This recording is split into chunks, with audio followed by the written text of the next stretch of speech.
Hi friends, ആർഫറയിലേക്ക് സ്വാഗതം.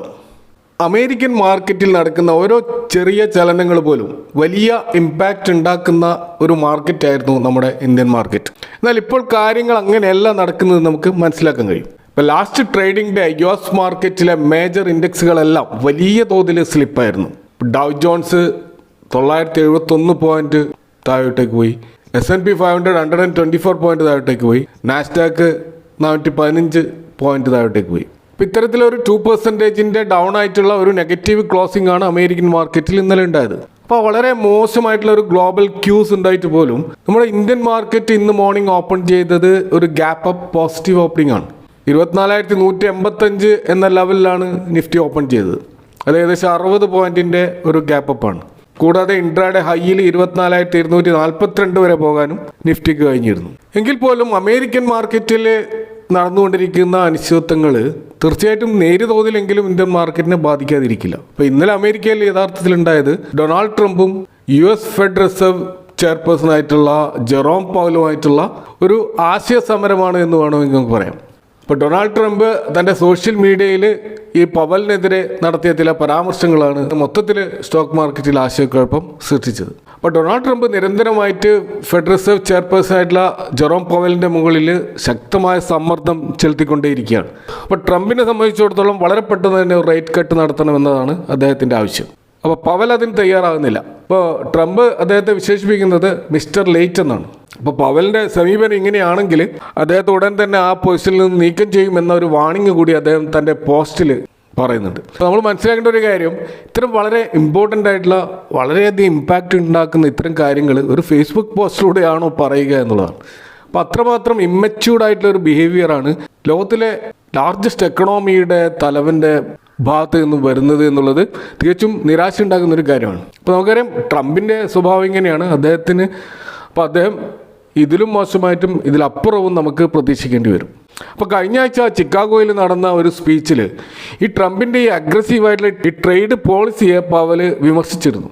അപ്പോൾ ചൈനയ്ക്കെതിരെയും European അലയൻസിനെതിരെയും ഒക്കെ ട്രംപ് നടത്തുന്ന ഈ ഒരു അഗ്രസീവായിട്ടുള്ള റെസിപ്രോക്കൽ താരിഫ് പോളിസി അത് US എക്കണോമിയെ ഹാം ചെയ്യുമെന്നും അത് ഇൻഫ്ലേഷൻ വർദ്ധിപ്പിക്കാൻ കാരണമാകുമെന്നും നമ്മുടെ എക്കണോമി സ്ലോ ഡൗൺ ആകുമെന്നും ഒക്കെയാണ് അന്ന് ജെറോം പവൽ പറഞ്ഞത്. അപ്പോൾ ഇത് തീർച്ചയായിട്ടും ഒരു റിസഷൻ ക്ഷണിച്ചു വരുത്തുമെന്നും അദ്ദേഹം പറയുകയുണ്ടായി. അപ്പോൾ ഇതിനെതിരെയാണ് ഇപ്പോൾ ട്രംപ് ഈ രീതിയിൽ പ്രതികരിച്ചിരിക്കുന്നത്. അപ്പോൾ പവലിനെ ആ പൊസിഷനിൽ നിന്ന് മാറ്റുക എന്ന് പറയുന്നത് അത്ര എളുപ്പമുള്ള കാര്യമല്ല. അതായത് ഇത് ലീഗലായിട്ടുള്ള കുറേ കോംപ്ലിക്കേഷനിലൂടെ പോകേണ്ടി വരും എന്നാണ് അദ്ദേഹം പറഞ്ഞത്. അപ്പോൾ തീർച്ചയായും ഇത്തരത്തിലുള്ള അനിശ്ചിതത്വം അമേരിക്കയിൽ നടന്നുകൊണ്ടിരിക്കുന്നത് കൊണ്ട് തന്നെ US ബോണ്ടുകളും ഡോളറുകളും വളരെ സേഫായിട്ടുള്ള ഒരു ഹെവണായി കണക്കാക്കിയിരുന്ന ഇൻവെസ്റ്റേഴ്സിൻ്റെ ഇടയിൽ ഇപ്പോൾ അത് ഒരു സേഫ് ഹെവൺ അല്ല എന്നും ഗോൾഡാണ് കുറച്ചും കൂടി സേഫ് എന്നുള്ള രീതിയിൽ ഗോൾഡിലേക്ക് പണം പമ്പ് ചെയ്തുകൊണ്ടിരിക്കുകയാണ്. അപ്പോൾ അനലിസ്റ്റുകളൊക്കെ പൊതുവെ ചൂണ്ടിക്കാണിക്കുന്നത് ട്രംപിൻ്റെ ഈ പവലിനെതിരെയുള്ള ഇത്തരം നീക്കങ്ങൾ അമേരിക്കൻ എക്കണോമിയിൻ്റെ ആ ഒരു സ്റ്റെബിലിറ്റിക്ക് എതിരെ തട്ടുന്ന വളരെ ശക്തമായ ഒരു മുറിവായിരിക്കും. കാരണം അമേരിക്കൻ എക്കണോമിയിലുള്ള ഫെയ്ത്ത് ഇൻവെസ്റ്റേഴ്സ് നഷ്ടപ്പെടുവാൻ അത് കാരണമാകുമെന്നാണ് അവർ മുന്നറിയിപ്പ് നൽകിയിരിക്കുന്നത്.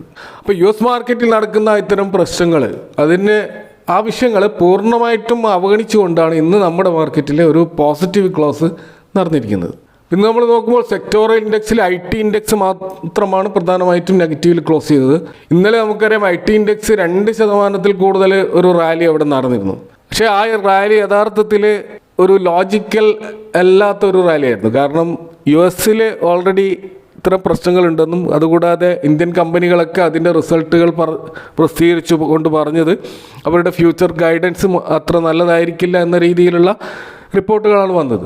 എന്നിട്ടും IT ഇൻഡെക്സിൽ ഒരു റാലി നടന്നിട്ടുണ്ടെങ്കിൽ തീർച്ചയായിട്ടും അവിടെ നമ്മൾ വളരെ കോഷ്യസ് ആണ്. അവിടെ തീർച്ചയായിട്ടും പ്രോഫിറ്റ് ബുക്കിംഗ് ഉടൻ തന്നെ ഉണ്ടാവും. അതാണ് നമ്മൾ ഇന്ന് കണ്ടത്. IT ഇൻഡെക്സിൽ ഇന്ന് നെഗറ്റീവ് ക്ലോസിംഗ് ആണ് നമുക്ക് കാണാൻ കഴിഞ്ഞത്. അപ്പോൾ ഇന്ന് നമ്മൾ മൊത്തത്തിൽ മാർക്കറ്റ് വൈഡ് സ്റ്റോക്കുകൾ നോക്കിക്കഴിഞ്ഞാൽ ഏകദേശം 60% സ്റ്റോക്കുകളും അപ്സൈഡ് പോയതായിട്ട് കാണാം.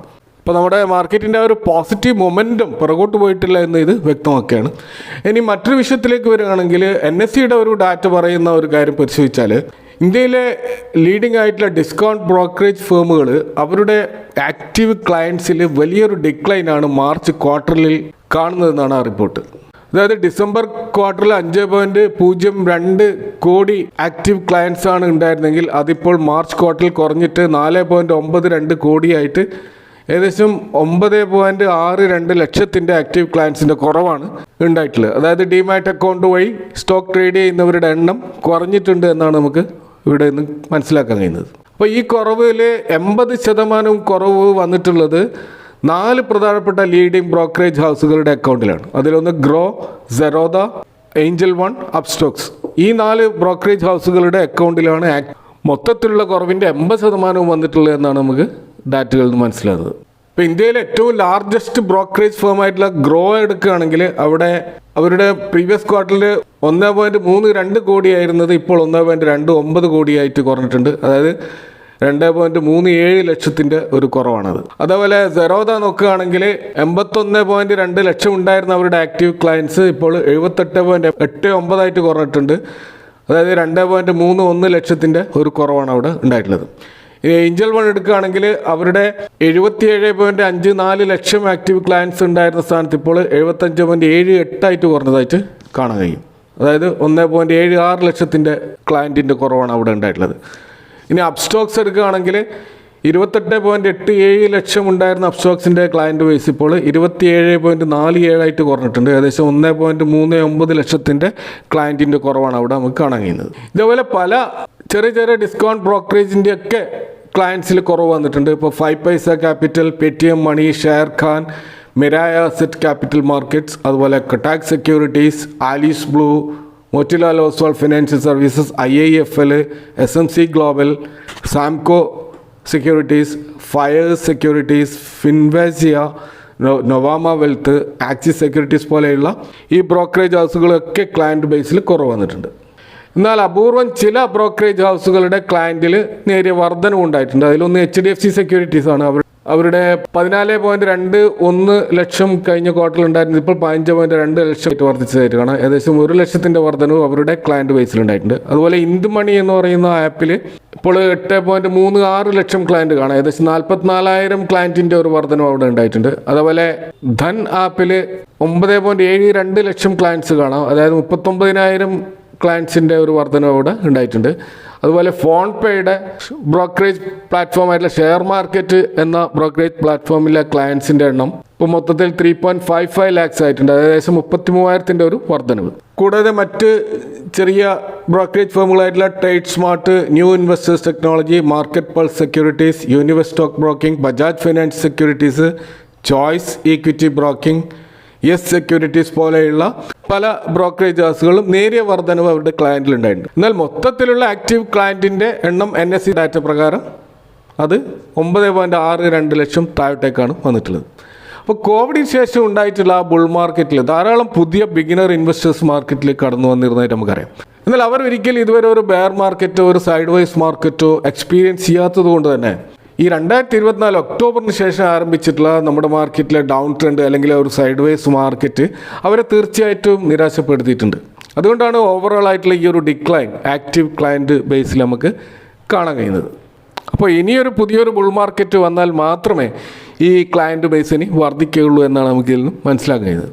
ഇനി പ്രധാനപ്പെട്ട ഒരു ഇൻ്റർനാഷണൽ റിസർച്ച് ആൻഡ് ബ്രോക്കറേജ് ഫേമായിട്ടുള്ള ഗോൾഡ്മാൻ സാക്സ് പ്രസിദ്ധീകരിച്ചിട്ടുള്ള ഒരു ഇന്ത്യൻ മാർക്കറ്റിനെ കുറിച്ചുള്ള റിപ്പോർട്ട് നോക്കുകയാണെങ്കിൽ അതിലവർ പറയുന്ന ഇന്ത്യയിലെ പ്രൈവറ്റ് സെക്ടർ കമ്പനികളുടെ ക്യാപിറ്റൽ എക്സ്പെൻഡിച്ചർ അത് വരും മാസങ്ങളിൽ കുറയാനുള്ള സാധ്യത ഉണ്ട് എന്നുള്ളതാണ്. കാരണം പുതിയ പുതിയ പ്രൊജക്റ്റുകളിൽ ഇത്തരം കമ്പനികളെ ഇൻവെസ്റ്റ് ചെയ്യാനുള്ള സാധ്യത വരുന്ന മാസങ്ങളിൽ കുറവായിരിക്കുമെന്നാണ് അവർ പറയുന്നത്. അതിൻ്റെ പ്രധാനപ്പെട്ട കാരണം അവർ പറയുന്നത് ഈ അമേരിക്കൻ ബേസ്ഡ് ആയിട്ടുള്ള പുതിയ താരിഫ് റൂളുകളാണ്. അപ്പോൾ ഇത്തരം ഈ താരിഫിൻ്റെ കാര്യത്തിൽ കൃത്യമായ ഒരു തീരുമാനങ്ങൾ വരാത്തത് കൊണ്ട്, കാരണം ഇപ്പോഴും അമേരിക്ക 90 ദിവസം താരിഫ് മാറ്റിവെച്ചു എന്ന് മാത്രമാണ് പറയുന്നത്.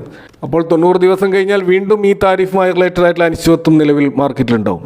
അപ്പോൾ ഏതൊക്കെ സെക്ടറുകളിലാണ് റിലീഫ് ലഭിക്കുക എന്ന കാര്യത്തിൽ ഇപ്പോഴും വ്യക്തതയില്ല. അതുകൊണ്ട് തന്നെ പ്രൈവറ്റ് കമ്പനികൾ അമേരിക്കൻ മാർക്കറ്റ് ലക്ഷ്യമായിട്ട് വലിയ തോതിലുള്ള കാപെക്സ് ഇറക്കിക്കൊണ്ട് അവരുടെ ബിസിനസ് എക്സ്പാൻഷന് വേണ്ടി ശ്രമിച്ചാൽ ചിലപ്പോൾ അവർ ട്രാപ്പിലാകപ്പെടാം. അപ്പോൾ അതുകൊണ്ട് തന്നെ അവർ ആ കാപെക്സ് എക്സ്പെൻഡിച്ചറിൻ്റെ ആ ഒരു തീരുമാനം വൈകിപ്പിക്കാനുള്ള സാധ്യതയുണ്ട്. അപ്പോൾ ഇത് തീർച്ചയായിട്ടും പ്രൈവറ്റ് സെക്ടറിൻ്റെ ഒരു എക്സ്പാൻഷനെ ബാക്ക് സീറ്റിലേക്ക് കൊണ്ടുപോകും എന്നാണ് ഗോൾഡ്മാൻ സാക്സ് റിപ്പോർട്ട് ചെയ്യുന്നത്. എന്നാൽ ഇന്ത്യയുടെ GDPയിൽ വലിയ കുറവുണ്ടാകില്ല എന്നും അവർ ആ റിപ്പോർട്ടിൽ പറയുന്നുണ്ട്. അതിൻ്റെ ഒരു കാരണമായിട്ട് അവർ പറയുന്നത് നമ്മുടെ മൊത്തം GDP-യുടെ ഏകദേശം 12% മാത്രമേ നമ്മൾ എക്സ്പോർട്ട് ചെയ്യുന്നുള്ളൂ. എന്നാൽ ചൈനയിൽ ഇത് 19%, വിയറ്റ്നാമിൽ ഇത് 82%.